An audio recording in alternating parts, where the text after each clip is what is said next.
We will, I think the Senate has to approve it. I really President Trump takes a strong stance on the SAVE Act. Welcome back to the conservative side. do. I think, and they're going to have to go to the filibuster, and maybe it's going to be the talking filibuster like the old days. The great Jimmy Stewart, right? Remember the great movie, Jimmy Stewart?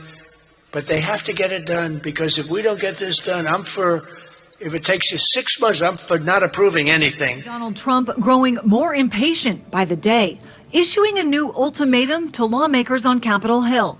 Pass the Save America Act immediately, or all other business gets brought to a standstill. In a post online, he's urging lawmakers to, quote, go for the gold in passing the law requiring people to show ID and proof of citizenship to vote, which would also ban mail-in ballots, except for members of the military, illness, disability, and travel. You have to show an ID for almost everything in this country. Show an ID to vote. A recent Harvard-Harris poll finding most Americans are on board. 81% support requiring every voter to have valid ID to vote. That includes 92% of Republicans and 70% of Democrats. So there's so much bipartisan support nationwide. What seems to be the problem?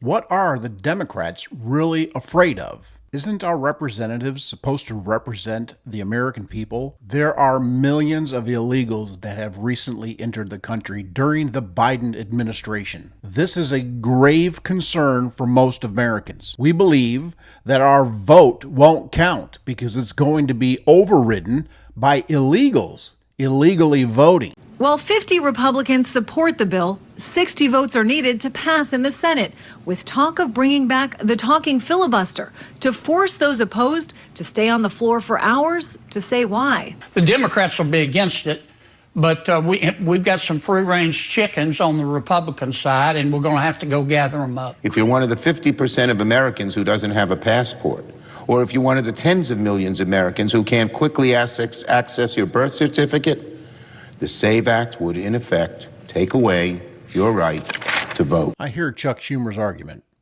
but let's roll a tape from somebody else with a different opinion. I thank the gentleman, salute him for his work on this, rise in support of the amendment. First of all, Social Security card is used from one end of America to the other as an identification card right now. Who are we kidding? If you want to pass a law and says it shouldn't be, I would ask the chairman and the distinguished minority member of the Social Security committee to pass that law, but let's admit the truth. Everywhere people go, they're asked for a Social Security card. In fact, one way to prove you're a bona fide person who can have a job is to ask for a driver's license and a Social Security card. This is an anti-fraud amendment. Over where we go, people say, well, why can't you stop illegal immigrants or others from coming here? And the number one answer we give our constituents is when they come here, they can get jobs, get benefits against the law because of fraud. And here, the gentleman from Florida has put together the most effective anti-fraud measure we can find without it changing the actions of the government one bit. And we find all this opposition.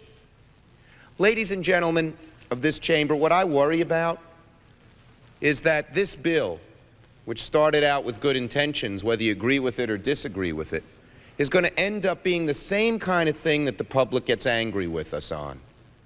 We say we're doing something, and we do nothing. Because every time someone makes a rational and small proposal to get something done, people say, well, what about this hypothetical, that hypothetical, etc. I urge support of this amendment. If you believe you want to stop fraud in immigration, you have no choice but to support this amendment. I rest my case. The bill would make registering harder for millions of voters, so the Constitution already prohibits non-citizens from voting in federal and state elections. So I understand the argument from the left. We already have voting laws that prevent anybody that's not American from voting in our federal elections. Here is the concern.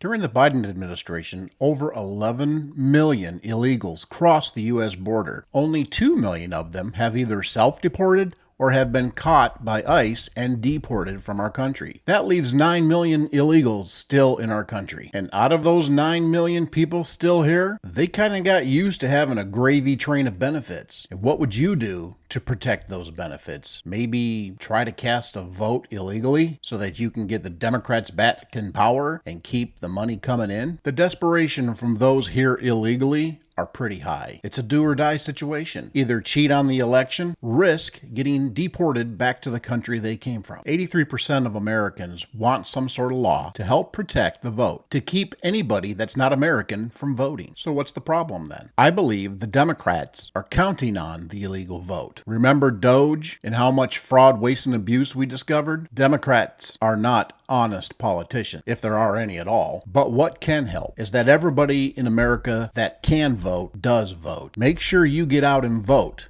It is 246 days from the time this video was created until we have the midterm election. It's November 3rd. Until the next video, stand tall, stand proud, and fight back. This is Wolverine, out. On the conservative side.